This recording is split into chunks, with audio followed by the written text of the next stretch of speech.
So what happens now? It doesn't just happen overseas anymore. It doesn't just happen in Bangladesh and in Somalia and Sudan and Bosnia. It doesn't just happen in Afghanistan or in Pakistan. It happens in Durham, North Carolina. It happens in Chicago, Illinois, Miami, Florida, Los Angeles, Pittsburgh, Chicago, Detroit, you name it. Every major city has a crisis that is supposed to be solved by Muslims who collectively say, La ilaha illallah, Muhammadur Rasulullah. Islam is supposed to be the cure, the medicine for all social evils. But the reason why it's not curing our evils, I'm going to see the hands of any doctors. Any doctors here? No doctors? Doctors. Only doctors. When your patient comes to you and you diagnose their condition, you write for them a prescription. And if they take it properly, there's a good opportunity that they may get better.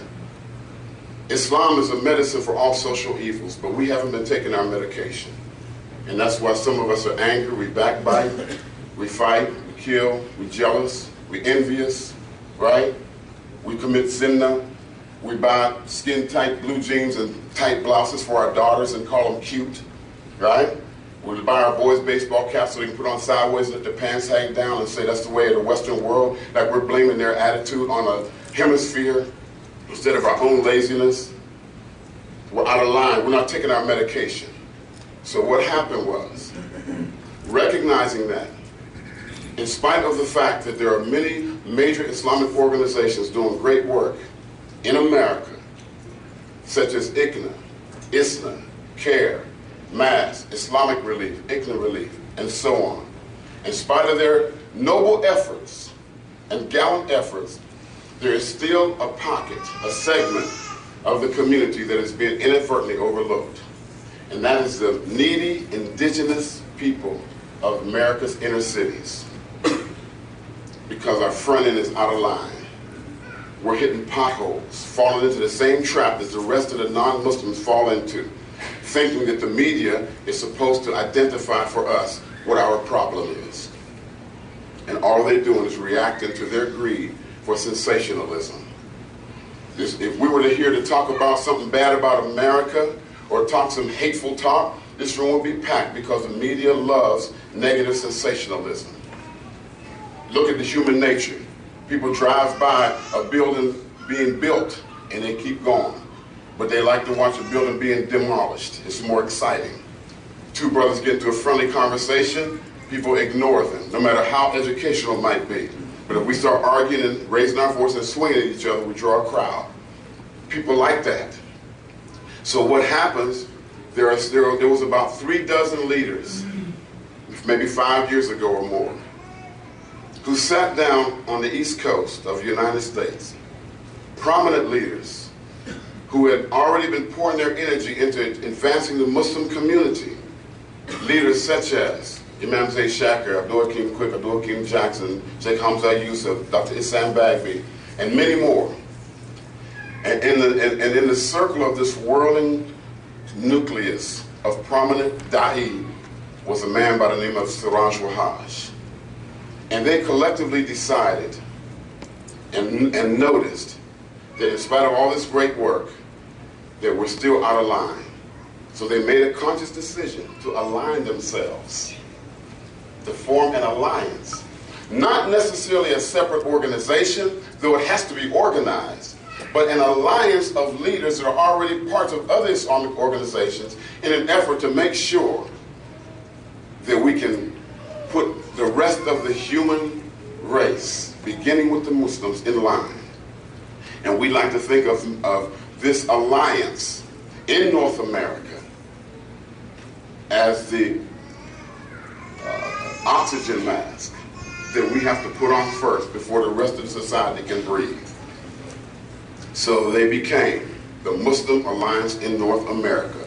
Muslims who have aligned themselves, not just only with physical effort, but have aligned themselves with the unity of thought, the unity of purpose, aligned themselves with unity of goals and objectives in an effort to help improve the quality of life of humanity. These leaders now have dispersed.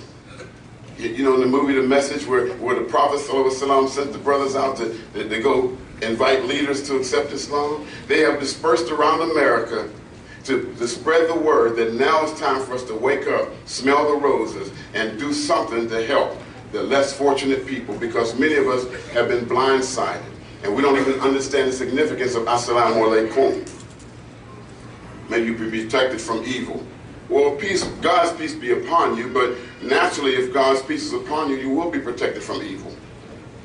So, Assalamu alaikum means that I want to make sure I'm doing everything in my power, and I'm praying that Almighty Allah subhanahu wa ta'ala will send His choicest blessings and His perfect peace on everybody that's connected to you, though I might not be able to see them.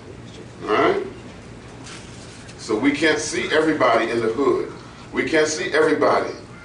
So we want to make sure that everybody gets some attention. Brothers and sisters, Muslim Alliance in North America, or MANA, was already, obviously, because it exists, obviously was decreed by Allah, because everything that's happening right now is decreed by Allah. We don't expect to save the world, but we expect to try. And before I introduce my leader, I want to say something. I'm going to show you, give you a picture of how significant this is. It's a long time since I heard that. I was in Mecca. Some of you may have heard this story about the little girl in Minna. I was in Mecca in 2002 with an attempt to make Hajj. You see how I said that, right? I don't call myself Hajj because I don't know. You know, I made an attempt to make Hajj. And one night I went to my Amir of my group and I gave him my valuables, and I took a handful of real. And I went out to the intersection in the tent city. Some of you have been to Mecca, you understand what I'm talking about. To look for some children to give some money to. And I stood in the intersection and I held up a handful of real. And when I did that, I was immediately surrounded by many, many children. Some of them hopping on one leg, some of them with one eye, one arm. All of them had something physically wrong with them. And as they reached and grabbed the real from my hand, and when my hand became empty, the children dispersed. And I noticed I couldn't move, and when I looked down at my feet, how many minutes I got? 2. Oh man, I got the microwave this going. 2 minutes. Okay. And there was a little girl with no legs who had crawled over. And she looked at me and said, "Wa ana yaqi, what about me? What about me?" I didn't have the ability to jump up like the rest of the children and get your attention. So you're going to punish me and not give me anything? The children, the mothers with babies and no husband in the ghetto, and the men who are unemployed with families in the ghetto who we don't see, are we going to punish them by not helping them? The young imams who want to be leaders that never had a chance to travel and get formal Islamic education, we want to ignore them. The little masajid, 1/5 the size of this prayer room, they have leaky ceilings and trying to courageously give da'wah in their neighborhoods in the hood. They're saying, "Wa ana yaqi, what about me? I didn't grab the attention of the media. I didn't get the attention of CARE and ICNA and MASS because I wasn't in the news, but don't I get something too?" So now all we're trying to do is make sure that everybody gets something. And that's why MANA has been established. And having said that, I want to bring to the podium the leader of that great effort. And we hope that you will understand. Now, some of us donated money before for the masjid. If you got anything left over, I'll be in the hallway after all this is over. And you want to help us help the helpless, then give what you got left to help us with that. Fine. You want to write a check, make it to MANA. This is not a fundraising talk. This is letting you know that money is needed. Now let your conscience be your guide. Brothers and sisters, the Imam of Masjid al-Taqwa and the Emir of Muslim Alliance in North America, I bring to the podium my brother, Imam Siraj Wahhaj. Takbir!